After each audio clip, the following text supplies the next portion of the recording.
perkenalkan, nama saya Muhammad Alfir Nigradani, peserta Laskar CPNS 2021 asal Unit Kanta Kota Parepare. Terima kasih.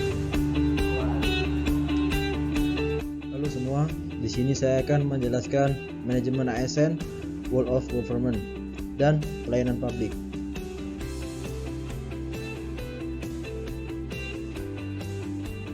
Manajemen ASN.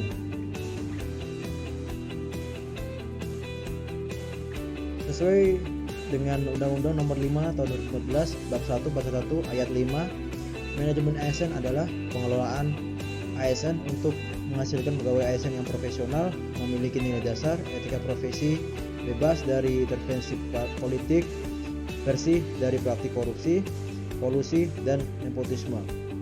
Selanjutnya, manajemen ASN mengatur tentang 1. Kedudukan, 2. Peran, yang ketiga hak dan kewajiban, yang keempat kode etik ASN.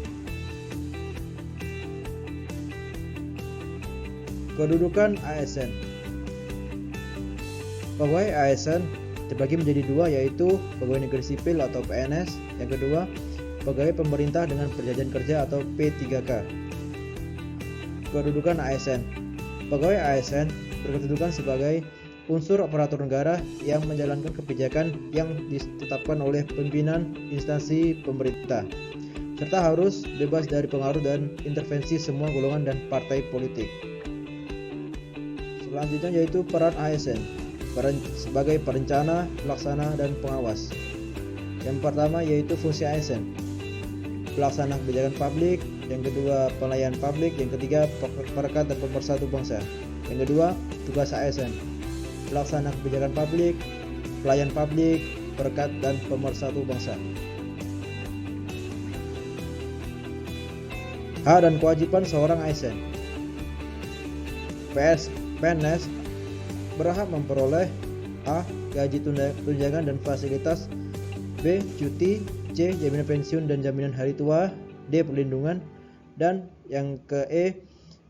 Pengembangan kompetensi. P3K berhak memperoleh A. Gaji dan tunjangan, B. Cuti, C. Perlindungan, yang D. Pengembangan kompetensi. Kewajiban sebagai ASN. Yang pertama yaitu setia dan taat pada Pancasila Undang-Undang 1945, Negara Kesatuan Republik Indonesia, dan pemerintah yang sah. Yang kedua, menjaga persatuan dan kesatuan bangsa. Yang ketiga, melaksanakan kebijakan. Yang keempat, menaati ketentuan peraturan perundang-undangan. Yang kelima, melaksanakan tugas budi kedinasan dengan penuh pengabdian, kejujuran, kesadaran, dan tanggung jawab. Yang keenam, menunjukkan integritas dan keteladanan. Yang ketujuh, menyimpan rahasia jabatan. Yang kedelapan, yang terakhir yaitu bersedia ditempatkan di seluruh wilayah negara Kesatuan Republik Indonesia. Selanjutnya, kode etik ASN mempunyai tujuan untuk menjaga martabat dan kehormatan ASN. Fungsi kode etik ASN yaitu sebagai pedoman bantuan birokrasi publik atau aparatur sipil negara. Yang kedua, sebagai standar penilaian sifat, perilaku, dan tindakan birokrasi publik aparatur sipil negara, sebagai panduan norma bagi aparat birokrasi. Konsep sistem merit dalam pengelolaan ASN. Konsep sistem merit sendiri dijelaskan pada pasal 1 Undang-Undang Nomor 5 Tahun 2014 tentang aparatur sipil negara. Sistem merit adalah kebijakan dan manajemen ASN yang berdasarkan pada kualifikasi, kompetensi, dan kinerja secara adil dan wajar dengan tanpa membedakan latar belakang politik, ras, warna, kulit, agama, asal-usul, jenis kelamin, status pernikahan, umur, atau kondisi kecacatan. Yaitu sistem merit dalam manajemen ASN. Bagi organisasi, yaitu mendukung keberadaan prinsip akuntabilitas yang saat ini menjadi tuntutan dalam sektor publik. Bagi ASN, menjamin keadilan dan juga menyediakan ruang keterbukaan dalam perjalanan karir seorang pegawai. Manajemen PNS. Yang pertama yaitu penyusunan dan penetapan kebutuhan, selanjutnya pengadaan, pangkat dan jabatan, pengembangan karir, selanjutnya pola karir, Yang selanjutnya promosi, mutasi, penilaian kinerja, penggajian dan tunjangan, penghargaan, disiplin, pemberhentian, jaminan pensiun dan hari tua, perlindungan. Berbeda dengan manajemen P3K, yaitu penetapan kebutuhan, pengadaan, penilaian kinerja, penggajian dan tunjangan, pengembangan kompetensi, penghargaan disiplin, pemutusan hubungan perjanjian kerja, yang terakhir yaitu perlindungan. Selanjutnya, topik selanjutnya yaitu World of Government. Pengertian World of Government atau WOG adalah sebuah pendekatan penyelenggaraan pemerintahan yang menyatukan upaya-upaya kolaboratif pemerintahan dari keseluruhan sektor dalam ruang lingkup koordinasi yang lebih luas guna mencapai tujuan pembangunan kebijakan, manajemen program, dan pelayanan publik. Jenis-jenis World of Government atau WOG. Yang pertama, pelayanan yang bersifat administratif, pelayanan publik yang menghasilkan sebagai berbagai produk dokumen resmi yang dibutuhkan warga masyarakat. Yang kedua, pelayanan jasa, pelayanan yang menghasilkan sebagai bentuk jasa yang dibutuhkan warga masyarakat seperti pendidikan, kesehatan, ketenagakerjaan, perhubungan, dan lainnya. Yang ketiga, pelayanan barang, pelayanan yang menghasilkan jenis barang yang dibutuhkan warga masyarakat seperti misalnya jalan, perumahan, jaringan telepon, listrik, air bersih, dan seterusnya. Yang keempat yaitu pelayanan regulatif, pelayanan melalui penegakan hukuman dan peraturan perundang-undangan maupun kebijakan publik yang mengatur sendi-sendi kehidupan masyarakat.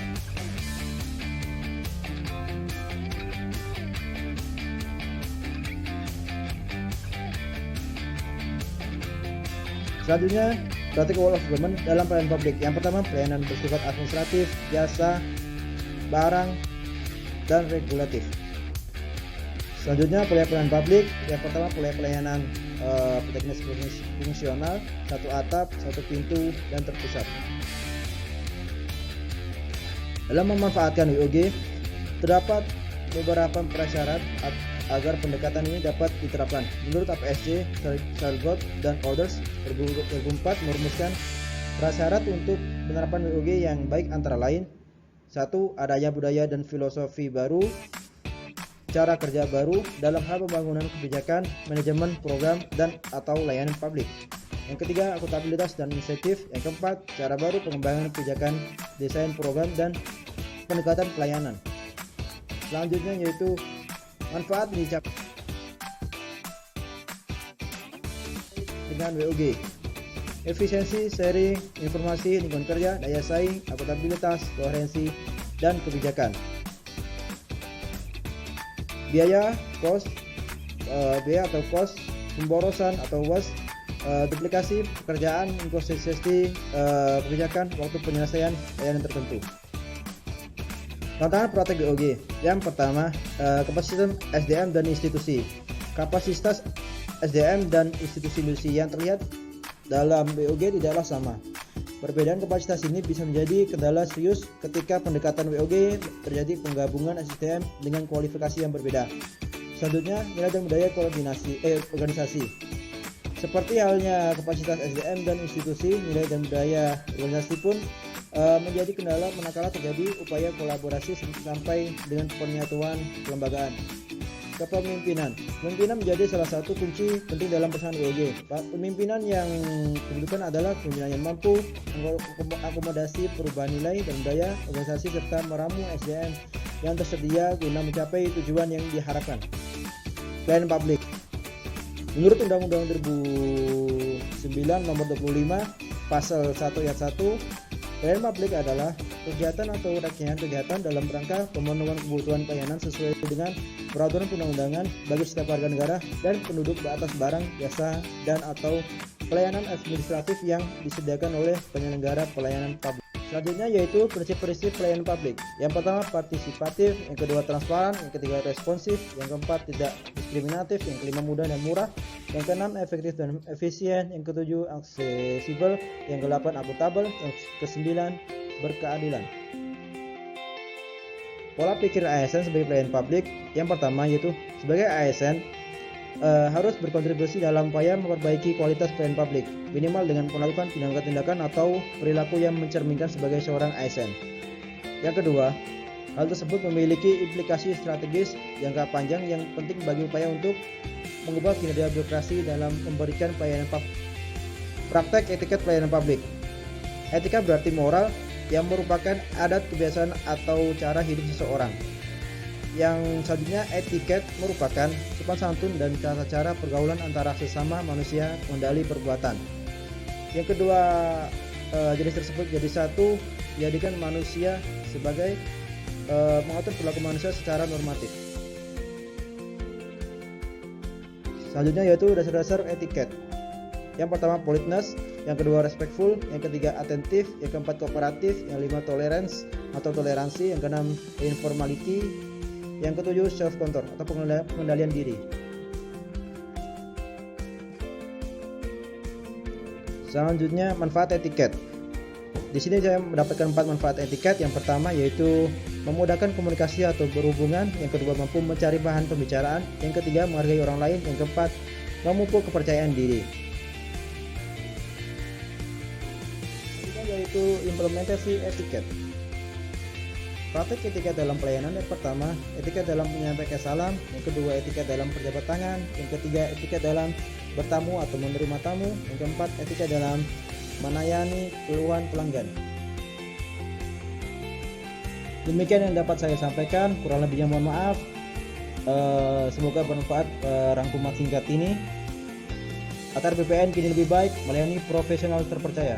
Terima kasih. Wassalamualaikum warahmatullahi wabarakatuh.